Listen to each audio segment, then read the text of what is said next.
अऊज़ुबिल्लाहिमिनश्शैतानिर्रजीम बिस्मिल्लाहिर्रहमानिर्रहीम। फ्रेंड्स, आज कुछ दिनों के बाद मैं दोबारा वीडियो बनाने जा रहा हूँ। इसमें इकनॉमिक्स के एमसीक्यूज़ हैं, स्पेशली पीपीएससी की तैयारी के लिए। तो स्टार्ट करते हैं। The second model of the Chamberlain monopolistic competition is equilibrium with the price competition. The third model of the Chamberlain monopolistic competition is equilibrium with the price competition and the free entry. The third model of the Chamberlain monopolistic competition is developed by joining the both A and B. A. Equilibrium with the new firm entering the industry, and B. Equilibrium with the price competition. In the first model of the monopolistic competition, it is a sum that firms are operating in short run and making abnormal profit. Abnormal profit attracts new firms.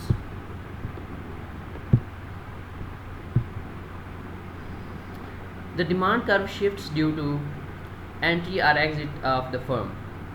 In the first model of the monopolistic competition, equilibrium is attained by entry or exit of the firm. In the first model of the monopolistic competition, equilibrium is where individual demand curve tangent long run average cost. It is a point where firm earn a normal profit. In second model of the monopolistic competition, equilibrium is attained by price adjustment. In third model of the monopolistic competition, equilibrium is attained by both A and B, entry or exit of the firm and price adjustment.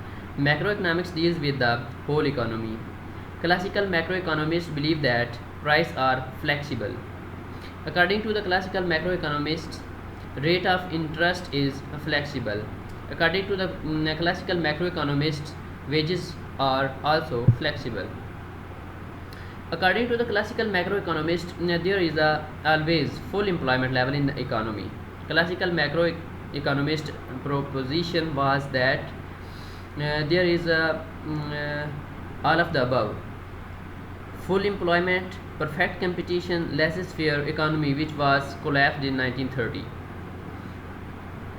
During Great Depression of 1930, G.M. Keynes presented his new theory of income and employment. According to the Keynes, the level of income and the employment is determined where aggregate demand is equal to aggregate supply.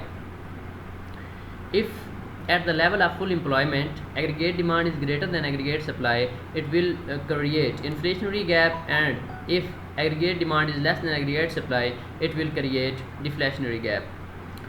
Who introduced the concept of the interest rate in the determination of the national income? John Hicks. John Hicks presented the concept of IS and LM. IS shows the general equilibrium of goods market. LM shows the general equilibrium of money market. IS curve shows the relationship between the interest rate, income through equality of saving and investment. LM curve shows the relationship between the interest rate, income through equality of money demand and money supply. In modern macroeconomics, aggregate demand and aggregate supply shows the equilibrium level of output and price. Modern macroeconomics economists have also established the relationship between dash and dash, aggregate supply and Phillips curve. Law of Oken describes the relationship between the output growth and fall in unemployment. The major issue of the 1930s was unemployment. In 1960s, the major issue of the economy was inflation. During the 1960s, the problem of the inflation was experienced in the capitalist countries. Which theory has been presented to address the issue of inflation? All of the above: demand pull inflation, cost push inflation, Phillips curve approach to inflation. In capitalist countries, along with the inflation, dash problems have been experienced, which triggered the concept of the macroeconomic stabilization.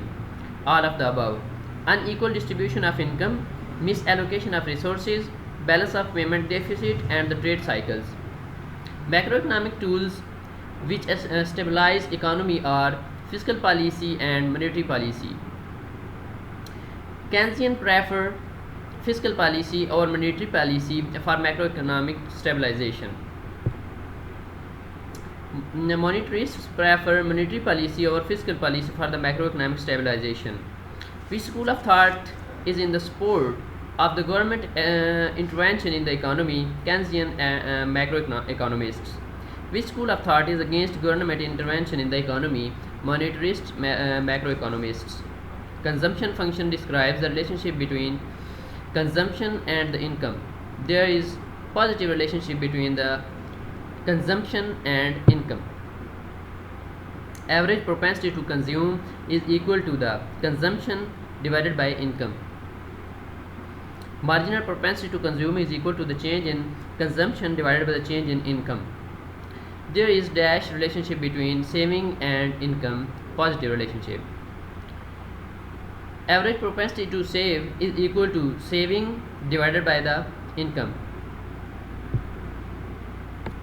Marginal propensity to save is equal to the change in saving divided by change in income. MPC plus MPS is equal to 1. Marginal propensity to consume plus marginal propensity to save is equal to 1. According to the Keynes, income function describes the relationship between investment and income. According to the Keynes, investment function describes the relationship between the investment and interest rate. According to Professor Clark, investment is the function of income. Production function describes the relationship between the labor and output. Last, demand for the labor function describes the relationship between the real wages and the demand for labor. Khuda Hafiz.